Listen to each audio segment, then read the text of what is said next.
Mon père a explosé lors du dîner de famille. Je suis fière de tous mes enfants.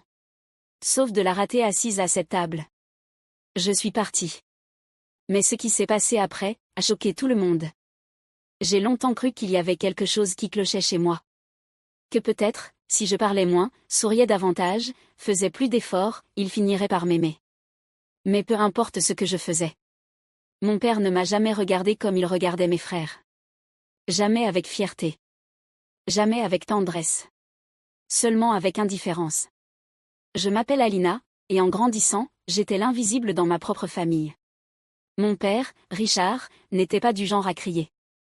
Il ne haussait jamais la voix. Oh, il n'en avait pas besoin. Son silence disait tout. Quand j'ai eu d'excellentes notes à l'école primaire, il a à peine réagi. Mais quand mon frère Jake a réussi une seule matière où il avait des difficultés, papa lui a tapé dans le dos et a dit « Ça, c'est mon garçon. » J'avais 12 ans la première fois que j'ai vraiment réalisé tout ça. C'était la fête des pères. J'avais passé des heures à fabriquer une carte, à la décorer avec des autocollants brillants et à y écrire un poème que j'avais composé moi-même. Je la lui ai donné après le dîner, le cœur débordant d'espoir. Il y a jeté un coup d'œil, a marmonné un « merci » et a repris son match à la télé. 5 minutes plus tard, mon frère Ryan est entré et lui a offert une tasse achetée dans une boutique, avec écrit dessus « Meilleur papa du monde ». Et papa a agi comme s'il venait de gagner le trophée du Super Bowl. Je me souviens d'être resté là, ma carte toujours serrée dans la main, me demandant pourquoi la mienne ne suffisait pas. C'était toujours la même chose. Je n'étais jamais suffisante. Ryan et Jake étaient les enfants en or. Ryan, l'athlète, battait tous les records de l'école et faisait la une du journal local. Jake, le charismatique, séduisait les professeurs, les proches, n'importe qui croisait sa route. Et moi, j'étais la silencieuse. La grognonne. La fille qui passait trop de temps enfermée dans sa chambre à écrire des histoires ou à dessiner. Ma mère essayait parfois de rééquilibrer un peu les choses. Elle me serrait fort contre elle et murmurait. « Toi aussi, tu es spéciale, ma chérie. » Mais même elle connaissait la hiérarchie dans cette maison. Si Ryan voulait la dernière part de pizza, il la prenait. Si Jake avait besoin d'argent, papa lui donnait sans poser de questions. Une fois, j'ai demandé un nouveau carnet de croquis et papa a dit. « À quoi bon ? Tu vas abandonner à mi-chemin, comme toujours. » Cette phrase m'a blessée plus profondément qu'il ne le saura jamais. Au dîner, je restais silencieuse pendant que papa interrogeait mes frères sur leurs projets, leurs ambitions, leurs journées. Il ne me posait jamais de questions. Jamais. Quand je parlais, j'étais généralement accueillie par un grognement méprisant ou un sourire forcé. J'ai appris à me taire. À ne pas interrompre le moment de gloire des garçons. Mais en moi, quelque chose grandissait.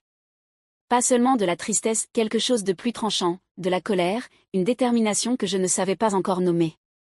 J'ai commencé à travailler plus dur, à me pousser à exceller. Pas parce que je pensais qu'il le remarquerait, mais parce que je voulais compter pour quelqu'un. Même si ce quelqu'un, c'était seulement moi. J'ai arrêté de chercher son amour. À la place, je me suis concentrée sur la construction d'une vie qu'il ne pourrait pas ignorer. Une version de moi qu'il ne pourrait pas ne pas voir. J'en avais assez d'être la fille oubliée. Un jour, je me suis fait une promesse. Il se souviendrait de moi. Pas comme la fille silencieuse qu'il a ignorée. Mais comme la femme qui a tout changé. Si vous étiez entré chez nous pendant les fêtes, vous auriez cru assister à une publicité pour la famille américaine parfaite. Des rires venant de la cuisine, mes frères jouant au football dans le jardin, papa souriant avec une bière à la main. Mais moi, je connaissais la vérité. Je savais ce que c'était d'être l'arrière-plan dans le film de quelqu'un d'autre. Mes frères, Jake et Ryan, étaient nés pour briller, du moins, c'est ce que mon père voulait faire croire. Jake, l'aîné, pouvait séduire un tigre avec son sourire.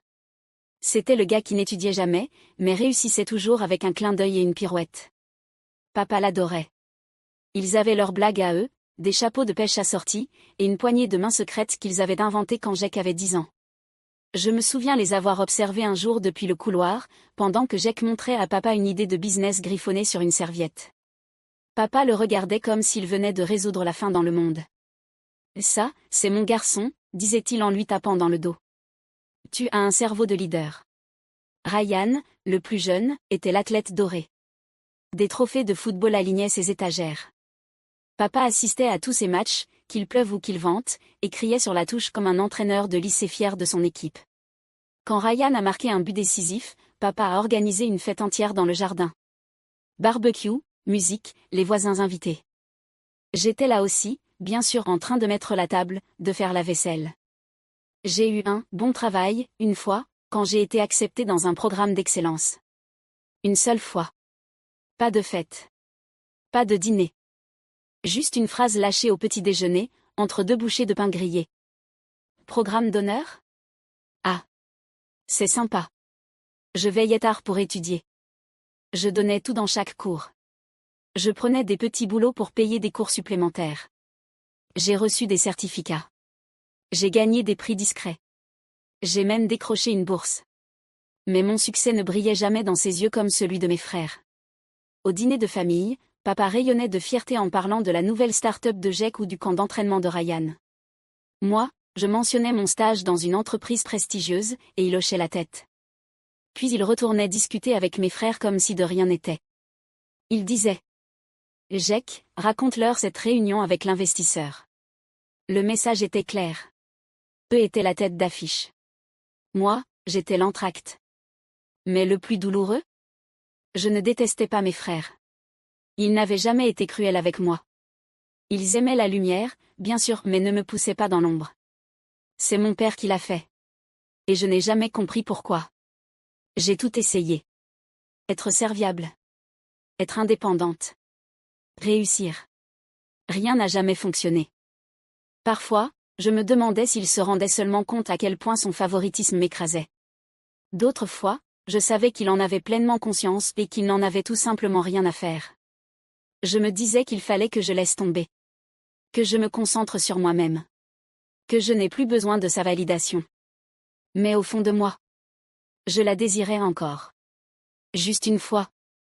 J'aurais voulu qu'il dise: Je suis fier de toi, Alina. Pas parce qu'il s'en sentait obligé, mais parce qu'il le pensait réellement. Ce moment n'est jamais venu, mais un autre est arrivé. Un moment qui allait tout changer. Pas comme il l'aurait souhaité, et certainement pas comme il l'aurait voulu. C'était censé être mon moment, l'aboutissement d'années passées à brûler l'huile de minuit, à sacrifier mes soirées, à me noyer dans le doute de moi. J'avais bâti ma petite start-up, une plateforme numérique innovante prête à révolutionner le marché local. Ce n'était pas qu'un simple business, c'était l'incarnation de chaque nuit blanche, de chaque larme, de chaque moment de détermination silencieuse.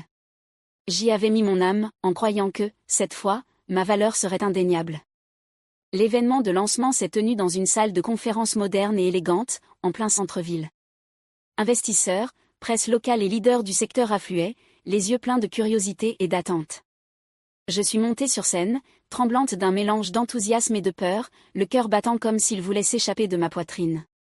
J'ai commencé à parler de ma vision, des innombrables obstacles surmontés et de la promesse d'un avenir plus radieux que représentait ma plateforme. La salle était silencieuse, suspendue à chacun de mes mots. Pour la première fois, je me suis sentie vue, vraiment vue, pour ce que j'avais accompli par mes propres moyens. Après la présentation, l'énergie dans la salle a changé. Les poignées de main et les félicitations affluaient, et j'entendais même des bribes d'éloges de la part d'investisseurs chevronnés qui voyaient du potentiel dans mon travail. Avec un sourire prudent, je me suis retirée dans un coin plus calme, m'accordant un bref moment de soulagement et de fierté. Mais, à mesure que la soirée avançait, cette fierté allait bientôt être réduite en miettes. Plus tard cette semaine-là, la famille s'est réunie à la maison pour un dîner de célébration, une réunion habituelle autant destinée à exhiber les réussites qu'à rappeler l'ordre hiérarchique. Dans la salle à manger doucement éclairée, mes frères sont arrivés avec leur assurance habituelle, échangeant anecdotes de victoires et jalons franchis. L'air était chargé de triomphe tacite, depuis longtemps cristallisé dans la tradition du favoritisme familial. Lorsque le dîner a commencé, mon père, Richard, a pris sa place habituelle en bout de table. La conversation allait bon train, mais inévitablement, le sujet s'est tourné vers les réussites. J'ai attendu un moment de reconnaissance silencieuse, un hochement de tête, un mot de respect, mais au lieu de cela, la narration a rapidement bifurqué. Mon père, avec son aisance bien rodée, a commencé à relater les derniers exploits de la famille. Ryan a frappé son 3e home run de la saison, a-t-il déclaré, la voix débordante de fierté, marquant une pause pour laisser place au rire des proches réunis. Les Jack, j'ai entendu dire que tu avais conclu une autre grosse affaire pour ta nouvelle entreprise. Formidable travail, mon fils. Ces paroles résonnaient comme des lignes bien répétées d'une pièce familiale, chacune récoltant son lot d'applaudissements. J'ai éclairci ma voix, tentant d'insérer la mienne dans la conversation. Je viens de lancer ma propre entreprise, ai-je commencé, pleine d'espoir. Mais avant que je puisse développer, mon père m'a interrompu d'un geste désinvolte. Oui, on sait que tu es occupée, ma chérie, dit-il d'un ton léger, presque comme s'il parlait d'une tâche sans importance. La pièce est tombée dans un bref silence gênant. Quelques hochements de tête ont été échangés, mais personne n'a saisi mon ton de triomphe. Ce bref rejet, cette interruption glaciale, m'a électrisé. Je me suis rappelé toutes ces fois où j'avais annoncé mes petites victoires, pour les voir réduites à du bruit de fond, éclipsées par les éloges tonitruants adressés à mes frères. À cet instant, le poids de chaque effort ignoré, chaque compliment refusé et chaque mépris muet m'est tombé dessus comme une vague immense. Les graines du changement étaient semées. Assise là, au milieu du vacarme de célébration dédié à mes frères, j'ai ressenti une clarté féroce et brûlante. J'ai compris que peu importe la hauteur à laquelle je grimperais ou le nombre d'étapes que je franchirais, je ne serais jamais reconnu par la personne dont je cherchais désespérément l'approbation. C'est dans ce moment déchirant que j'ai compris que je ne pouvais plus jouer le rôle silencieux dans ce drame familial tragique. Je construirais une vie si éclatante, si indiscutable, qu'il ne pourrait plus m'écarter. Et s'il continuait à me voler mes moments, alors peut-être finirait-il enfin par affronter les conséquences de son favoritisme sans fin. Après ce dîner, quelque chose s'est refermé en moi, non pas par colère, mais par lucidité. J'ai cessé d'essayer, non pas dans le sens d'abandonner, mais dans celui de ne plus chercher une approbation qui ne viendrait jamais. Je n'ai plus argumenté, je n'ai plus expliqué, je n'ai plus demandé à être entendue. Je suis simplement restée silencieuse. J'ai commencé à passer moins de temps aux réunions familiales, et plus de temps dans le silence. Juste moi et mes objectifs. J'ai déménagé. Loué un modeste appartement en périphérie de la ville, plus calme. Et je me suis plongée dans mon travail comme s'il s'agissait d'oxygène. La start-up que j'avais lancée, à peine remarquée par ma propre famille, était désormais tout mon univers. Elle ne rapportait pas beaucoup au début. Il y a eu des semaines où mon dîner se limitait à du pain grillé et du café instantané. J'ai dû prendre des missions freelance en parallèle pour garder la tête hors de l'eau. Certaines nuits, je pleurais en silence sous mon bureau, me demandant si j'étais vraiment faite pour ça. Mais à chaque doute, répondait une étincelle de détermination. Je n'avais personne pour m'applaudir, personne pour m'encourager, mais je construisais enfin quelque chose pour moi-même. J'ai appris à corriger les bugs, rédiger des pitchs, encaisser les rejets et courir après les clients avec cette faim que seuls ceux qui ont été négligés peuvent comprendre. Certaines nuits, je faisais défiler les réseaux sociaux et voyais des photos de Jack dans des conférences, le père à ses côtés, ou de Ryan brandissant encore un trophée, avec une légende du type « rendre la famille fière ». Je ressentais cette douleur familière comme une blessure qui se rouvre mais je ne la laissais pas m'arrêter. À la place, je respirais profondément, je fermais l'application et je retournais travailler. Mon succès ne viendrait pas des applaudissements, il viendrait de la persévérance. Je grandissais en silence. Pas de publications clinquantes. Pas de bulletins familiaux. Juste de longues nuits, un effort têtu, et de temps en temps, un client qui disait « Vous êtes la seule à avoir vraiment compris ce dont on avait besoin ». Ces mots me faisaient plus de bien que tout ce que mon père aurait pu dire parce qu'ils étaient sincères. Après un an, l'entreprise a commencé à prendre de l'élan. Notre base d'utilisateurs s'est développée. Un investisseur de niche a vu du potentiel dans ce que nous faisions et a injecté le capital initial. J'ai enfin pu engager une petite équipe. Des personnes qui, comme moi, savaient ce que cela faisait d'être sous-estimé. Ensemble, nous avons construit quelque chose d'incroyable. Et pourtant, je suis restée silencieuse. Je n'ai pas envoyé les traditionnels emails de fête. Je ne suis pas apparue aux événements familiaux, armée d'histoires de succès à lancer comme des confettis. Je les ai laissés croire que j'étais toujours la même fille discrète, vivant à petit feu. C'était exactement ce que je voulais. Mais en moi, tout changeait. Ma posture s'était redressée. Ma voix était devenue plus assurée. Je n'avais plus peur de prendre de la place. Je n'avais plus besoin de leur validation. J'avais trouvé quelque chose de mieux. Je m'étais trouvée. Pour la première fois de ma vie. J'ai pris des décisions sans douter. J'ai acheté seule ma première voiture. J'ai signé le bail d'un élégant bureau avec des fenêtres du sol au plafond. Et je l'ai fait sans attendre que quelqu'un me dise « beau travail ». Je suis devenue la femme que je n'avais jusqu'alors fait que rêver de devenir, celle que mon moi plus jeune pensait devoir incarner pour eux. Mais à présent, je le faisais pour moi. Et dans tout ce silence, je bâtissais quelque chose de bien plus puissant qu'une carrière, je bâtissais ma liberté. Je me souviens encore de la première fois où je suis passée devant un miroir sans me recroqueviller. Mon reflet ne ressemblait plus à la fille oubliée. Elle ressemblait à quelqu'un qui s'était extirpé de l'invisibilité pour créer une vie à sa propre image.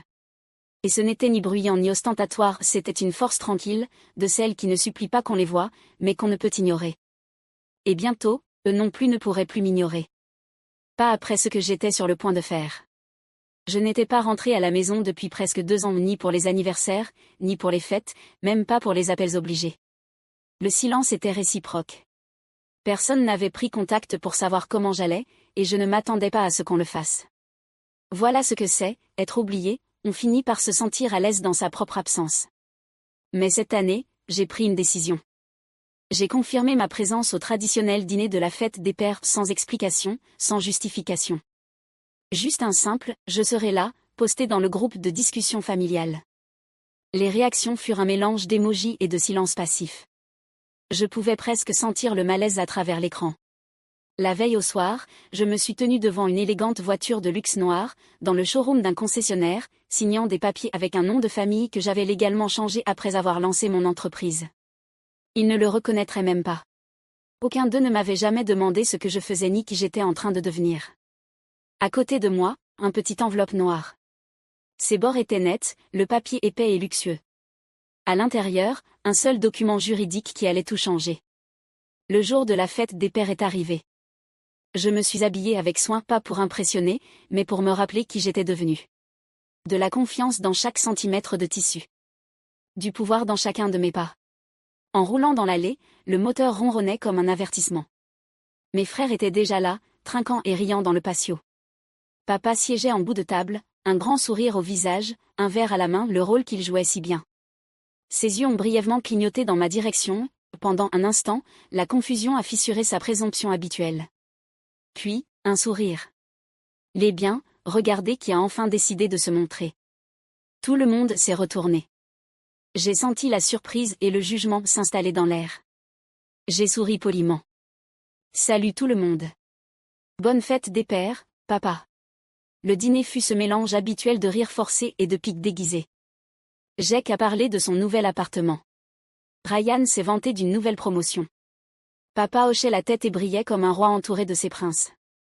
Et puis le moment est venu. Je me suis levée lentement, le silence attirant tous les regards. J'ai apporté quelque chose pour toi, ai-je dit, les yeux fixés sur papa. Je suis sortie, laissant la porte entr'ouverte derrière moi. Quelques instants plus tard, j'ai conduit la voiture de luxe jusqu'à l'entrée en noir, élégante, impossible à ignorer.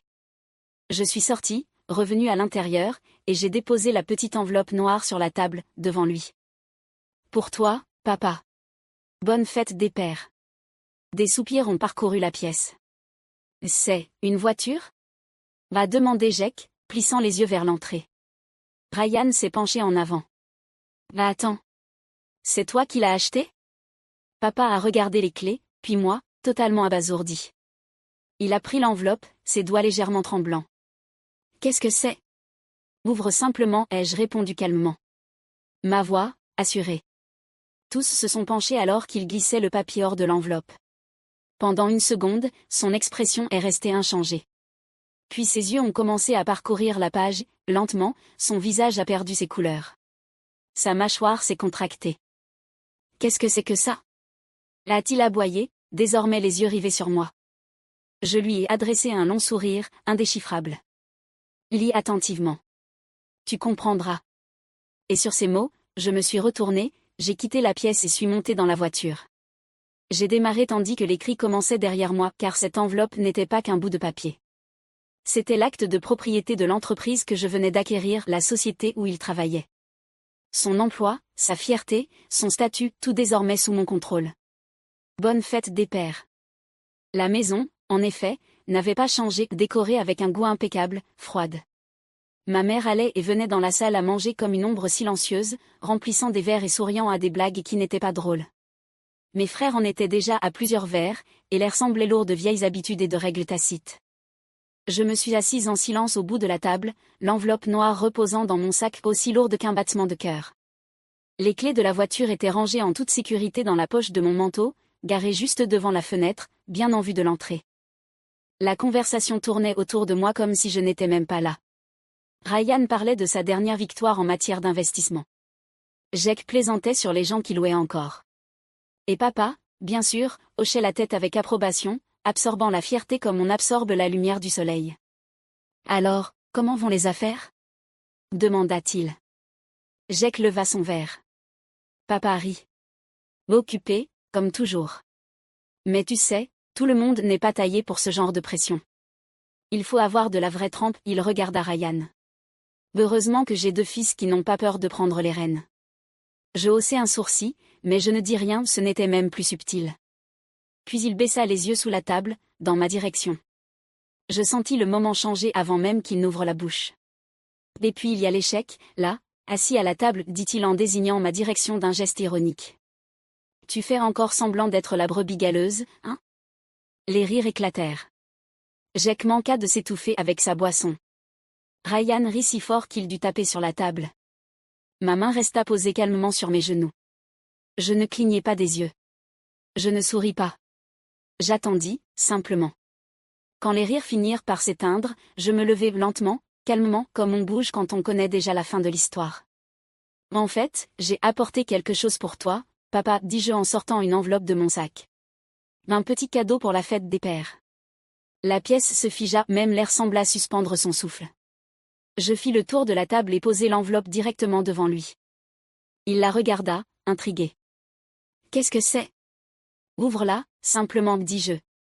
Puis je reculai et croisai les bras. Il déchira le rabat d'un geste théâtral, comme s'il s'attendait à une blague ou à de l'argent. Ses doigts déplièrent le papier, à mesure que ses yeux parcouraient les mots, la couleur de son visage changea. D'abord, la confusion. Ensuite, l'incrédulité. Puis, un effroi lent et rampant. « Mais, qu'est-ce que c'est que ce bordel ?» demanda-t-il en me fixant, les yeux plissés. « Tu te souviens d'Anderson Tech, l'entreprise où tu as travaillé ces 10 dernières années ?» dis-je calmement. Elle a changé de propriétaire. Une pause. Je l'ai acheté. Je continuai. Par une acquisition silencieuse. En vigueur depuis la semaine dernière. Le silence fut immédiat. Assourdissant. Je me penchai légèrement et ajoutai. Donc non, je ne suis pas l'échec de cette table. Je suis la femme qui vient de devenir la patronne de ton patron. Sa bouche s'ouvrit, mais aucun mot n'en sortit. Jake devint livide. Ryan laissa tomber sa fourchette. Et cette voiture dehors? dis-je en regardant par la fenêtre.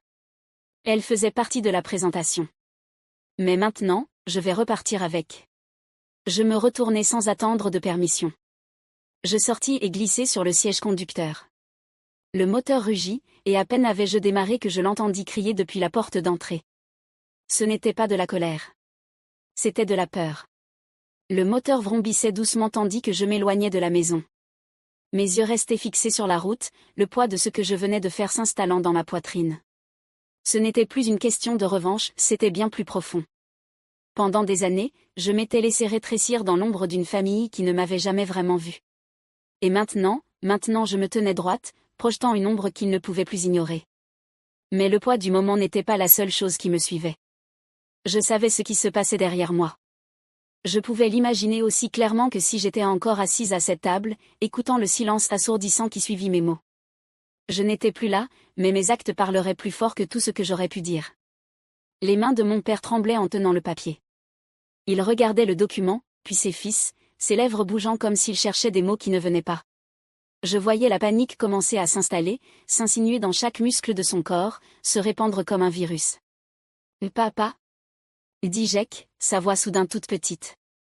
Il se leva et s'approcha de lui, toujours figé, le papier fermement serré entre ses doigts. « Qu'est-ce qui se passe ?» Ryan, toujours si sûr de lui, s'était levé aussi, essayant de lire par-dessus l'épaule de leur père. « Qu'est-ce que c'est ? On dirait, attends. C'est réel ? » Papa ne répondit pas. Ses yeux restaient rivés au document, ses doigts glissant sur les mots, sans parvenir à leur donner du sens. Les mots étaient simples, mais pour lui, ils sonnaient comme une condamnation. Je pouvais entendre ces questions dans mon esprit. La panique. L'incrédulité. La course effrénée pour comprendre ce qui se passait. Ils avaient toujours compté sur lui pour les réponses. Et maintenant, les réponses lui échappaient, et il n'y avait rien à faire. Finalement, Jake ne supporta plus le silence. Bon, papa, qu'est-ce que ça dit? Qu'est-ce qui se passe? Papa leva les yeux, le visage blême, la bouche s'ouvrant et se refermant comme s'il manquait d'air. C'est un transfert de propriété, murmura-t-il, la voix à peine audible. Un renversement d'actifs. Tout ça. L'entreprise. La maison. Mes parts. La panique dans sa voix était palpable. Ses fils se figèrent. Ryan cligna des yeux, incrédule. Attends. Tu veux dire que ce document veut dire qu'elle possède tout? La réalisation les frappa comme une gifle. Le silence s'épaissit. Mais cette fois, il n'était pas gênant, il était étouffant. Mon père avait toujours été le pilier, celui vers qui on se tournait pour la stabilité. Mais maintenant, c'était lui qui était à genoux, son empire s'écroulant devant ses yeux. Ses fils ne savaient pas comment réagir. Jake recula de la table, le visage rouge. Comment elle a osé faire ça? Siffla-t-il, la voix montant en colère. Ce n'est rien, cette fille. C'est nous qui avons bossé pour tout ça. Comment elle a pu? Papa leva une main tremblante, son esprit tentant encore de saisir l'ampleur de ce qui venait de se passer. Elle n'est pas rien, dit-il, la voix brisée. Elle est tout. Les sourcils de Ryan se froncèrent, son arrogance d'avant remplacée par le doute. Qu'est-ce que tu veux dire, papa? Qu'est-ce qui se passe? Comment, elle possède tout. Elle possède l'entreprise. Elle possède la maison. Tout. Tout ce pourquoi j'ai travaillé. C'est à elle maintenant. Les mots restèrent suspendus dans l'air comme une sentence de mort. Les fils, qui adoraient leur père et le voyaient comme le roi de leur monde, étaient face à une réalité qu'ils ne pouvaient à peine concevoir. Ils ne m'avaient même jamais considérée comme une concurrente. Pour eux, je n'étais que l'ombre, l'oubliée, celle qui ne suffisait jamais. Mais maintenant, c'est moi qui tenais les rênes. Je ne comprends pas, dit Jake, la voix tremblante. Comment elle a pu? Quand c'est arrivé? Pourquoi on ne savait rien? Papa leva enfin les yeux, son visage marqué par la défaite. Elle ne voulait pas que vous sachiez. Elle n'avait pas besoin de vous le dire. Elle n'a pas besoin de nous. Ryan recula d'un pas, tentant de se ressaisir. Mais, comment elle a pu arriver à ça? Elle n'a jamais rien demandé. Elle s'est simplement servie, dit papa. Sa voix, désormais glaciale. La pièce resta figée dans l'incrédulité, l'écho de la trahison, de mon ascension silencieuse et calculée, s'imposant à eux tous. Pour la première fois de leur vie, mes frères furent forcés de regarder en face une réalité qu'ils avaient niée pendant des années. Je n'étais pas l'échec qu'ils pensaient. J'étais celle qui avait travaillé dans l'ombre, sans applaudissements, sans validation. Et maintenant, tout ce dont ils dépendaient m'appartenait. Mon père poussa un long soupir entrecoupé. Elle est plus intelligente que ce que je croyais, murmura-t-il, à peine audible. Et je ne pourrai jamais récupérer tout ça. La peur. La panique. Tout était là, écrit sur leur visage. Mais pour moi, c'était le début de quelque chose de nouveau. Le début de ma place dans le monde, non pas comme la fille oubliée, mais comme la femme qui avait enfin conquis le droit d'exister aux yeux du monde. Je ne me retournai pas en quittant cette maison. Le poids que j'avais porté si longtemps, ce besoin constant de me prouver, cette fin d'approbation qui ne viendrait jamais, s'était enfin envolé. J'avais réussi. Non pas parce qu'il m'avait reconnu, mais parce que moi, je m'étais reconnu. Le téléphone vibrait, inondé de messages. La famille paniquait, tentait de comprendre ce que j'avais fait, pourquoi j'étais partie si soudainement, ce que signifiait ce papier. Je savais qu'ils étaient sous le choc, surtout mon père. Mais je m'en fichais. J'avais déjà pris ce dont j'avais besoin, le pouvoir de me tenir debout seule, de me détourner de tout ce que j'avais autrefois cru indispensable. Je n'étais pas la fille qu'ils avaient toujours ignorée. Je n'étais pas celle qu'ils croyaient pouvoir contrôler ou rejeter. J'étais désormais ma propre personne, libre des chaînes de leurs attentes. Alors que la nuit avançait, je savais qu'ils étaient probablement encore là, figés, les yeux sur ce papier, tentant de saisir l'ampleur de ce qui venait de se passer. Mon père, qui avait toujours rabaissé mes efforts, comprenait enfin de quoi j'étais capable. Mais c'était trop tard. Toutes ces années de négligence, de traitement comme une citoyenne de seconde zone, venaient de le rattraper. La maison ne serait plus jamais la même. L'équilibre du pouvoir avait changé. Et je n'étais plus celle qu'on pouvait manipuler ou négliger. Les frères qui s'étaient toujours disputé son affection, qui ne m'avaient jamais considéré comme une égale, allaient enfin comprendre que je n'étais pas un pion secondaire dans leur monde. Je n'avais pas besoin de leur approbation. Je n'avais pas besoin de leur amour ni de leur reconnaissance. J'avais bâti une vie qui ne dépendait plus d'eux. J'étais accomplie, indépendante, et enfin, en paix. Et quand je me suis regardée dans le miroir, j'ai vu quelqu'un qui s'était battu pour sa place dans le monde. Quelqu'un qui n'avait pas besoin de se retourner pour savoir qu'il avait gagné. La porte était fermée. J'étais partie mais j'étais aussi entrée dans mon propre avenir. Un avenir qui m'appartenait entièrement.